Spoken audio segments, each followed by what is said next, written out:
السلام علیکم ورحمۃ اللہ وبرکاتہ۔ آج ہمارے ساتھ ہیں ہمارے استاذ محترم حضرت مولانا مفتی تنویر احمد صاحب دامت برکاتہم العالیہ، جو کہ فیروز آباد کے شہر مفتی صاحب بھی ہیں۔ آج مفتی صاحب میرے ساتھ ہیں اور آپ لوگ جو میری ویڈیوز سالوں سے دیکھ رہے ہیں، تفسیر بھی آپ لوگ سیکھ رہے ہیں، قرآن مجید بھی آپ لوگوں نے پڑھنا سیکھ لیا، تو سوچا کہ کیوں نہ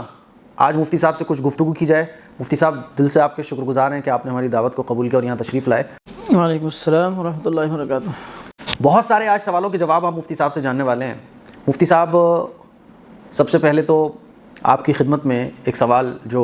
عام طور پر لوگ معلوم کرتے ہیں کہ ہم اپنے بچوں کو عالم بنائیں، حافظ بنائیں یا پھر دنیاوی تعلیم میں آگے بڑھائیں، اس سلسلے میں بڑی کنفیوژن رہتی ہے کہ کیا کریں آخر۔ بعض دفعہ کیا ہوتا ہے کہ بچوں کو حافظ بنا رہے ہوتے ہیں اور اس کے 4-6 سال نکل جاتے ہیں، پھر دل میں خیال آتا ہے کہ یار چلو اب یہ حافظ نہیں بن پا رہا ہے، اسکول میں لگا دو۔ اب کیا ہوتا ہے کہ اس کی عمر اتنی نکل چکی ہوتی ہے آگے کہ نہ تو پھر وہ دین کا رہتا ہے نہ دنیا کا رہتا ہے۔ ایسے بہت سارے واقعات ہیں، تو اس سلسلے میں آپ والدین کو مشورہ کیا دینا چاہیں گے؟ دیکھیں، بہت آسان سی بات ہے سمجھنے کے لیے۔ ایک تو ہے عالم اور حافظ ہونا، اور ایک ہے دین کی بنیادی تعلیم حاصل کرنا، دین کا بنیادی علم حاصل کرنا۔ یہ دونوں چیزیں الگ الگ ہیں۔ دین کا بنیادی علم، جس سے انسان کی جو ضروریات دین ہیں وہ مکمل ہو جائیں، وہ تو ہر انسان پر فرض عین ہے۔ دین کا اتنا حصہ جس سے اس کی جو دینی ضرورت ہے وہ پوری ہو جائے۔ اور دینی ضرورت کا مطلب یہ ہے کہ انسان کی جو ذاتی زندگی ہے اور اس سے متعلق جو اعمال ہیں، مثلا نماز ہے۔ نماز ہر مسلمان پر فرض ہے، مرد عورت، امیر غریب سب پر فرض ہے۔ تو نماز کا سیکھنا اور نماز کے ضروری مسائل، نماز میں فرائض کتنے ہیں، واجبات کتنے ہیں، ان کا جاننا، نماز کن چیزوں خراب ہو جاتی ہے، وضو کے فرائض، وضو کو توڑ دینے والی چیز جو عام زندگی میں جن کی ضرورت پیش آتی ہے، تو اس طرح کی چیزوں کا سیکھنا یہ تو ہر مسلمان پر فرض ہے۔ اسی طرح سے اب جو دنیاوی زندگی ہے، ایک آدمی کپڑے کا کاروبار کرتا ہے تو اس کو کاروبار سے متعلق جو ضروری مسائل ہیں ان مسائل کا سیکھنا اس کو فرض ہے۔ ایک شخص مالدار ہے تو اس کو زکوٰۃ کے موٹے موٹے مسائل سیکھنا اس کو فرض ہے۔ تو اس درجے کا علم حاصل کرنا یہ تو ہر مسلمان کے لیے فرض عین ہے۔ اس کے بعد ایک دوسرا درجہ آتا ہے جو فرض کفایہ کا ہے، اور فرض کفایہ کا مطلب یہ ہے کہ اس درجے کا علم حاصل کرنا ہر ایک کے لیے ضروری نہیں ہے، لیکن کچھ لوگ ایسے ضرور ہونے چاہیے جن کے پاس وہ تفصیلی علم ہو، جس کو ہم کہہ سکتے ہیں کہ باقاعدہ عالم ہونا یا مفتی ہونا یا مکمل قرآن کا حافظ ہونا۔ یہ سب فرض کفایہ کے درجات ہیں۔ تو مکمل حافظ ہونا یہ ہر مسلمان کے لیے فرض نہیں ہے، فرض کفایہ ہے کہ کچھ لوگ حافظ رہیں جو قرآن کو سکھائیں بھی، پڑھائیں بھی، جن کو پورا قرآن کریم یاد ہو اور دیگر جو اس سے متعلق چیزیں ہیں وہ اس کو کر سکیں۔ اسی طرح سے باقاعدہ عالم ہونا، تفسیر کا علم حاصل کرنا، حدیث کا علم حاصل کرنا، فقہ کا سیکھنا، تفصیلی طور پر ان تمام چیزوں کو سیکھنا، یہ فرض کفایہ ہے، فرض عین نہیں ہے۔ اس کا مطلب یہ ہوا کہ ہر ایک کو عالم بننا فرض نہیں ہے، جیسے ہر ایک کو حافظ بننا فرض نہیں ہے، اسی طرح ہر ایک کو عالم اور مفتی بننا بھی فرض نہیں ہے۔ تو یہ دو چیزیں ہو گئیں۔ تو پہلے درجے کا علم حاصل کرنا وہ تو ہر مسلمان کو فرض ہے، وہ مرد کے لیے بھی فرض ہے، عورت کے لیے بھی فرض ہے، امیر کے لیے بھی ہے، غریب کے لیے بھی ہے۔ دوسرے درجے کا جو علم ہے یہ ہر ایک کے لیے فرض نہیں ہے، یہ فرض کفایہ ہے۔ پوری امت اجتماعی طور پر اس کی کوشش کرے کہ ضرورت کے مطابق ایسے افراد موجود رہیں جو بوقت ضرورت ان کو دینی مسائل بتا سکیں اور دین پڑھا سکیں، دین کو سمجھا سکیں۔ تو اس سے آپ کے سمجھ میں بات بآسانی آ سکتی ہے کہ ہر ایک کو حافظ بنانا ضروری نہیں ہے۔ اب حافظ بنانا ہے یا نہیں بنانا ہے یہ ماں باپ کو طے کرنا ہے۔ جی، تو وہ مفتی صاحب طے کر لیتے ہیں اور بچوں کو حافظ بنانے کے لیے بھیج دیتے ہیں۔ اب وہ کنفیوز وہاں ہوتے ہیں جب 4-6 سال گزر جاتے ہیں، تو وہ ڈاؤٹ کیسے دور ہو ان کا کہ یار ہم اس کو حافظ بنائیں یا کیا بنائیں؟ اس کے لیے دیکھیے، پہلے سے بچے کا ذہن بھی دیکھنا چاہیے اور اس کے لیے جو ضروری ماحول ہے اس پر بھی نظر ڈالنا ضروری ہے۔ تو ماں باپ پہلے یہ طے کرتے ہیں، اور سچائی بھی یہی ہے کہ ماں باپ کا ایک ذہن پہلے سے بنا ہوا ہوتا ہے کہ ہمیں اپنے بچے کو اسکول کی لائن میں لے جا کر کیا بنانا ہے، یا اس کو دینی تعلیم دلا کر اس کو کس درجے پر پہنچانا ہے۔ ہر ماں باپ کے ذہن میں ایک تصور ہوتا ہے۔ اب رہا مسئلہ ڈاؤٹ کا، تو دیکھیے یہ تو ایک تجربے کی چیز ہے کہ ایک بچے نے حفظ شروع کیا ابتداً استاذ کو بھی تجربہ نہیں ہوتا اور ماں باپ کو بھی تجربہ نہیں ہوتا. ظاہر بات ہے جو ماں باپ دیندار ہوتے ہیں ان کے دل کی خواہش یہ ہوتی ہے کہ ہمارا بچہ دین کے اندر اعلیٰ تعلیم حاصل کر لے, ان کی خواہش ہوتی ہے, تمنا ہوتی ہے. لیکن اتفاق ہے کہ بچے کے اندر اتنی صلاحیت نہیں ہوتی, اور بہت دفعہ ایسا ہوتا ہے کہ استاذ تو سمجھ لیتے ہیں کہ بچہ حفظ کے لائق نہیں ہے, لیکن ماں باپ کی ایک ضد ہوتی ہے کبھی کہ نہیں ہمیں تو حافظ بنانا ہے, اس میں بچے کو دیر لگ جاتی ہے. اس لیے بہتر طریقہ یہ ہے کہ شروع سے جب ماں باپ اس طرح کا ذہن بنائیں تو استاذ کے ذہن میں یہ بات ڈال دیں اور استاذ کا انتخاب کریں. یہ نہیں کہ یوں ہی بچوں کو بٹھا دیا جائے, بلکہ بچے کو تعلیم شروع کرانے سے پہلے باقاعدہ استاذ کا انتخاب ہو مشورے کے ساتھ. جی, اس میں کہیں نہ کہیں ایک چیز مجھے جو سمجھ آتی ہے حضرت مفتی صاحب وہ یہ کہ پڑھانے والے استاذ کے انتخاب کی کمی ہوتی ہے جس کی وجہ سے بچے بعض دفعہ 4-6 سال گزر جی بالکل یہی بات ہے. اس میں ماں باپ کی ناتجربہ کاری ہوتی ہے. ہوتا ہے کہ ماں باپ بیچارے ان کو صرف ایک شوق ہوتا ہے, ان کو دین کا شوق ہوتا ہے, دین کا جذبہ ہوتا ہے, اور اس لائن کا ان کو تجربہ نہیں ہوتا. اب استاذ کے بعد وہ بٹھا دیتے ہیں, کبھی تو استاذ ہی ناتجربہ کار ہوتے ہیں, استاذ کبھی تجربہ کار ہوتے ہیں تو اپنے تجربے کی بنیاد پر ماں باپ کو مشورہ دیتے ہیں, تو وہ ماں باپ ان کا مشورہ نہیں مانتے. نتیجہ یہ ہوتا ہے کہ اس میں بچوں کے کئی سال بچوں کے گزر جاتے ہیں. میں چونکہ الحمدللہ سے جڑا ہوا ہوں, ایک عرصہ ہو گیا, تو کئی ماں باپ اس طرح کے سامنے آئے. ہم نے اس سے کہا, شروع میں کہا کہ یہ بچہ آپ کا حفظ کے لائق نہیں ہے, آپ اس کو حفظ نہ پڑھائیں, بلکہ اس کو اس لیول تک پڑھا کر, اس درجے تک پڑھا کر آپ اس کو دوسرے روم میں لگا دیں. مگر ان کا شوق ہوتا ہے, اس کی وجہ سے بچوں کی عمریں ضائع ہو جاتی ہیں. لہذا ماں باپ کو اس سلسلے میں جو تجربے کار اساتذہ ہیں ان کے مشورے پر عمل کرنا چاہیے. یہ ایک اچھا طریقہ ہے. تو یہ ایک بڑا اچھی بات مفتی صاحب نے بتائی کہ جو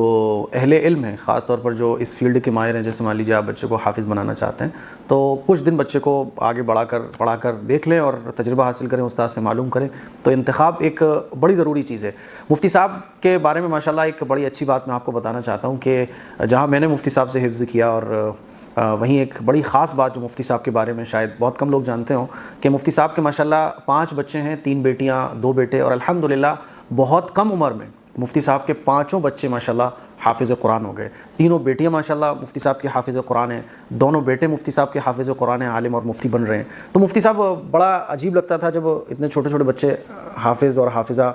میں تو دیکھتا تھا کہ بڑے رشک کی نگاہوں سے لوگ دیکھتے تھے, اور اس وقت ایک بڑی خواہش ہوتی تھی کہ یار اتنے ننھے منھے بچے حافظ بن رہے ہیں مفتی صاحب کے, تو ہمارے کیوں نہیں بن پا رہے ہیں. تو اس میں مفتی صاحب تربیت کا ایسا کیا ضابطہ اور کیا اصول آپ لوگوں کو بتانا چاہیں گے جس سے ایسی بچوں کی تربیت ہو جائے؟ اس سلسلے میں آپ نے ایسی کون سی چیز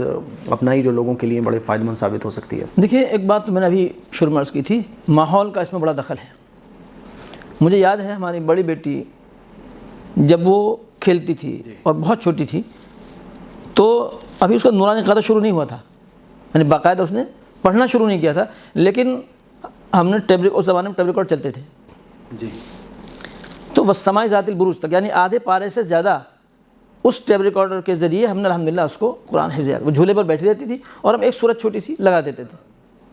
اسی پر بیٹھے بیٹھے تقریباً والسماء ذات البروج تک مجھے الحمدللہ یاد ہے اب تک کہ وہاں تک اس کا قرآن کریم حفظ یاد ہو گیا تھا. تو ایک تو اس میں بڑا دخل ہے, ماحول کا بڑا دخل ہے. اب آج کل گھروں کا ماحول یہ ہے کہ بچے کو تو ماں باپ چاہتے ہیں کہ وہ ہمارا بچہ حافظ قرآن ہو جائے, اور گھر کا ماحول کیا ہے, گھر میں آتے بچوں کے پاس موبائل ہے, گھر والوں کے پاس موبائل ہے. اس زمانے میں تو ٹیلی ویژن کا دور تھا, وہ ٹیلی ویژن کا دور تو ختم ہو گیا, اس کی جگہ موبائل نے لے لی. اب بچے کے پاس بھی موبائل ہے, ماں باپ کے پاس بھی موبائل ہے. ابھی ایک جگہ میں موجود تھا تو وہاں یہ بات چل رہی تھی, صاحب بچے ہمارے رات کو دیر تک جاگتے ہیں, ہم کیا کریں؟ کہ کچھ بھی نہیں کرنا, آپ کو وقت پر سو جانا ہے. جب آپ وقت پر سوئیں گے بچے بھی وقت پر سوئیں گے, وہ عادت بن جائے گی. اب آج مسئلہ یہ ہے کہ ماں باپ اپنے کو بدلنا نہیں چاہتے بلکہ بچوں کو بدلنا چاہتے ہیں. یہ سب سے بڑا مسئلہ ہے. ضرورت اس چیز کی ہے, اگر ہم یہ چاہتے ہیں کہ ہمارے بچوں کے اندر چینجز آئیں, ہمارے بچوں کے اندر تبدیلیاں آئیں, تو ضروری ہے کہ ہم بدلیں. اس کی ضرورت ہے. ہم اپنے گھر کا ماحول بدلیں اور بچوں کو باہر بھی ایسا ماحول دیں, ان کے جو دوست احباب ہوں, جہاں ان کا آنا جانا ہو, وہ بھی ایسے لوگ ہوں جو پڑھنے پڑھانے سے جن کی وابستگی ہو, تو انشاءاللہ بہت جلدی ہو جائے گا. اور مفتی صاحب میں نے تو یہ بھی دیکھا کہ ماشاءاللہ آپ کے بچے جو ہیں, یہ میں اس لیے بھی بتا رہا ہوں ناظرین کو کہ ایک تھاٹ لوگوں کے مائنڈ میں یہ بنی ہوئی ہے کہ اگر ہم نے اپنے بچے کو حافظ بنا دیا, عالم بنا دیا, تو وہ دنیاوی اعتبار سے بڑے پیچھے رہ جائیں گے. لیکن میں نے دیکھا کہ مفتی صاحب کے جو بچے تھے ماشاءاللہ حافظ قرآن بنے, اور حافظ قرآن بننے کے بعد انہوں نے ایک اسکول کے جو جتنی بھی کلاسز ہوتی ہیں اس پہ جم مارتے ہوئے بالکل آگے بڑھ گئے. الحمدللہ یہ اس میں کوئی پرسنل ٹیوشن بھی نہیں تھی, کوئی پرسنل کوچنگ بھی نہیں تھی, پھر اس کا کیا راز ہے مفتی صاحب؟ دیکھیے, اس میں تو ہم نے ہمارا جو درس نظامی کا جو مدرسوں کا جو نظام تعلیم ہے, وہاں جو تعلیم کا طریقہ, اس طریقے کو ہم نے یہاں اپنایا اسکول میں. بچوں کو پہلے تو ہم نے حفظ کرایا, اور ایک بات میں اپنے تمام ناظرین کو یہ بتانا چاہوں گا مشورے کے طور پر کہ آپ بچے کو پہلے قرآن کریم پڑھائیے اور جتنا آپ حفظ کرا سکتے حفظ کرائیے، اور اگر آپ پورا کرا لیں تو بہت اچھا ہے۔ قرآن کریم حفظ کرنے کے بعد فطری طور پر بچوں کی قوت حافظہ مضبوط ہو جاتی ہے۔ آپ یہ نیت مت کریے جی، آپ تو نیت اللہ کی رضا حاصل کرنے کی کریں، فطری طور پر قوت حافظہ بچوں کی مضبوط ہو جاتی ہے، یادداشت ان کی اچھی ہو جاتی ہے، یہ قرآن کریم کی برکت ہے۔ ان کو لمبے وقت تک پڑھنے کی اور یاد کرنے کی جو ہے عادت پڑ جاتی ہے۔ اور ابتدائی تعلیم میں بچوں کو سمجھنے سے زیادہ کچھ چیزوں کو رٹنے کی ضرورت ہوتی ہے جی، تو بہرحال یہ چیز تو الگ ہے۔ تو یہاں پہ الحمدللہ ہم نے وہی طریقہ اختیار کیا کہ بچوں کو پہلے حفظ کرایا، حفظ کرانے کے بعد جو ابتدائی چیزیں تھیں ہندی انگریزی سے متعلق وہ بھی میں نے بچوں کو خود ہی پڑھائیں، کیونکہ عامةً دیکھا یہ گیا ہے کہ اسکولوں میں پورا سال ایک ہوتا ہے اور سلیبس اسکول کا بہت چھوٹا ہوتا ہے، تو چونکہ بچوں نے حفظ کر لیا تھا اور 5-6 سال 7 سال کی عمر تقریباً سب کی ہو چکی تھی، کیونکہ ایک بچے نے ہمارے حفظ کیا 7 سال میں اور 2 نے 8 میں، 12 اس 7-8 کے درمیان ہی تقریباً سب کا حفظ ہو گیا تھا، تو بچے پڑھنے کے لائق ہو گئے تھے۔ تو اب ان کو وہ چیزیں پڑھنا جو ابتدائی بچوں کو پڑھائی جاتی ہیں، تو جو اسکول میں پڑھایا جا رہا تھا 1 سال میں وہ بچے 1 مہینے میں اس کو پڑھ سکتے تھے، تو وہ طریقہ الحمدللہ ہم نے اپنایا، اور اس طرح سے بچوں کو جو کئی سال ان کی پڑھائی تھی وہ تھوڑے وقت میں الحمدللہ مکمل ہو گئی، اور اس لیے میں ٹیوشن کی کوئی ضرورت نہیں پڑی الحمدللہ۔ یہ ایک مائنڈ بھی لوگوں کا بنا ہے کہ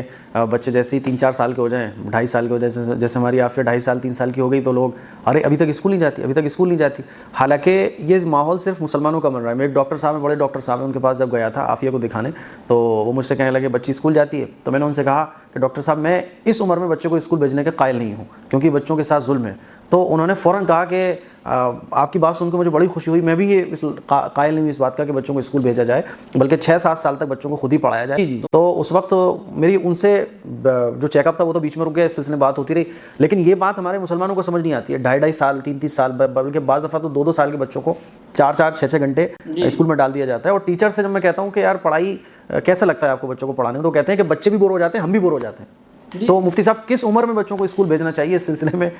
کیا رہنمائی؟ شریعت سے ایک اشارہ ملتا ہے، شریعت سے ایک اشارہ ملتا ہے، اور ہمارے ہندوستان کا بھی ایک نظام ہے جو نظام تعلیم ہے، اس میں کیا کہ بچہ پہلی کلاس میں داخل ہوگا تو اس کی عمر 5 سال ہونا چاہیے، غالباً ایسا ہی ہے، اور شریعت نے اس سلسلے میں ایک اشارہ دیا ہے۔ اللہ کے رسول صلی اللہ علیہ وسلم نے ماں باپ کو بچوں کی تربیت کے سلسلے میں جو اصول بتایا ہے وہ یہ ہے کہ جب بچہ 7 سال کا ہو جائے تو اس کو نماز سکھاؤ۔ اس کا مطلب کیا ہوا کہ اب وہ اس لائق ہو گیا کہ آپ اس کو سکھائیں، نہیں اس کے سیکھنے کی عمر شروع ہو گئی، تو 7 سال سے پہلے بھی کچھ چیزیں اس کو سکھائی جاتی ہیں تھوڑی بہت، اس کو ظاہر ہے ماں ایک بہترین مکتب ہے اور ایک بہترین مدرسہ ہے، ماں اس کام کو ماں کر سکتی ہے، لیکن 7 سال جب بچے کی عمر ہو جائے اب اس کی عمر ایسی ہے کہ اب وہ سیکھنے کے لیے پوری طرح تیار ہے۔ تو جب بچہ 6 سال کا 7 سال کا ہو جائے تو اس وقت اس کی تعلیم کا سلسلہ شروع ہونا چاہیے۔ 6 سال میں شروع کرا دیں، لیکن 5 سال سے پہلے شروع کرانا یہ تو کسی بھی طرح مناسب نہیں۔ اب ہمارا مدرسہ چل رہا ہے ماشاءاللہ، بچے آتے ہیں تو ماں باپ زبردستی کرتے ہیں ان کے لیے، تو یہ واقعی جو ڈاکٹر صاحب کی بات بالکل ٹھیک ہے، یہ بچے کے کھیلنے کی عمر ہے اور اس میں بچوں کو کھیلنے کے ہی رکھنا چاہیے۔ بچہ 6 سال کا ہو جائے، کم سے کم 6 سال کا تو ہو ہی جائے، تب اس کی پڑھائی کا تعلیم کا سلسلہ شروع ہونا چاہیے۔ باقی ابتدائی چیزیں جو گھروں میں سکھائی جاتی ہیں بغیر کسی تفریحی طور پہ وہ سکھائی جاتی ہے کہ بچے کی تفریح بھی ہوتی رہے، اور بس اسی انداز پر رکھنا چاہیے۔ اسی لیے میں نے دیکھا تھا کہ مفتی صاحب آپ کے یہاں جو چھوٹے چھوٹے بچے پڑھنے آتے ہیں وہ کھیلتے بھی رہتے ہیں، پڑھتے بھی رہتے ہیں۔ بعض بچے ہمارے یہاں سو جاتے ہیں، میں ان کو منع نہیں کرتا، وہ آتے ہیں آئے اور سو گئے، کوئی مسئلہ نہیں، ان کے اوپر سونے کی ہے۔ تو یہ بڑی اچھی بات مفتی صاحب نے بتائی۔ ایک سوال مفتی صاحب اور ہیں ہمارے ماشاءاللہ، مفتی صاحب حضرت مولانا عقیل الرحمن صاحب دامت برکاتہم العالیہ کے خلیفہ مجاز ہیں، تو مفتی صاحب کو اجازت بیعت بھی حاصل ہے۔ تو جو حضرات جیسے کہ لوگ مجھ سے پوچھتے ہیں کہ بھئی اپنا بڑا کس کو بنائیں، اپنا شیخ کس کو بنائیں، تو ہمارے ساتھ مفتی صاحب ہیں، آپ حضرات مفتی صاحب کی خدمت میں آ سکتے ہیں۔ اچھا، اس سلسلے میں مفتی صاحب ایک بڑی اہم بات ہے اور یہی ہمارا آخری سوال بھی ہے کہ عام طور پر لوگوں کا 2 طرح کے لوگ پائے جاتے ہیں۔ ایک تو وہ لوگ ہیں جو یہ سمجھتے ہیں کہ یعنی پیر بنانا، پیر کا مطلب اب سب کچھ، اور دوسرا گروپ وہ ہے جو پیر کو لے کے یہ بولتا ہے کہ پیری مریدی یعنی یہ تو سب غلط، تو افراط و تفریط، یعنی یہ تو بہت زیادہ بڑھا دیا ہے اور ادھر بالکل زیادہ گھٹا دیا ہے۔ تو اس سلسلے میں پیری مریدی کا اصل مطلب کیا ہے، مقصد کیا ہے، اور اس سلسلے میں جو غلط فہمیاں ہیں لوگوں کے لیے صحیح بات کہ بھئی یہ جو ہم کسی کو بڑا مانتے ہیں اس کا کیا مقصد ہوتا ہے، کہ اس کا مقصد یہ ہوتا ہے جو عام طور پر لوگ سمجھتے ہیں کہ بس اب یہ جنت میں لے کے جائیں گے۔ دوسرا گروپ ہے وہ یہ کہتا ہے کہ یہ تو بالکل ہی غلط ہوتا ہے، صحابہ قرآن و حدیث سے ثابت نہیں ہے۔ تو یہ جو کسی کو ہم پیر، کسی کو ہم اپنا بڑا مانتے ہیں، اس سلسلے میں کیا لوگوں کے لیے رہنمائی ہے؟ دیکھیے جواب تو اصل میں آپ نے دے ہی دیا کہ دونوں طرف افراط تفریط ہے۔ یہ سمجھنا کہ کسی کو پیر بنانا، کسی سے بیعت ہونا، مرید ہونا بہت ضروری ہے، اس کے بغیر نجات نہیں ہوگی، اس کے بغیر جو ہے اللہ کے یہاں مقبولیت حاصل نہیں ہوتی۔ اگر کوئی ایسا سمجھتا ہے تو یہ بھی غلط ہے، اور اگر کوئی ایسا سمجھتا ہے کہ یہ بالکل بے فائدہ ہے یا بدعت ہے تو یہ بھی غلط ہے۔ کسی کو اپنا بڑا بنانا، ظاہر بات ہے بڑا بنانے مطلب کیا ہوتا ہے کہ ہم ان سے مشورہ لیں، ان کے سامنے اپنے حالات رکھیں، اور چونکہ ہمارے نزدیک وہ ایک تجربہ کار آدمی ہیں اور دینی اعتبار سے ان کو ان چیزوں میں مہارت حاصل ہے، تو ان سے رہنمائی حاصل کر کے ہمیں اپنی زندگی گزارنا ہے، بس اتنا سا مطلب ہے، تاکہ ہماری اپنی زندگی میں دین آئے،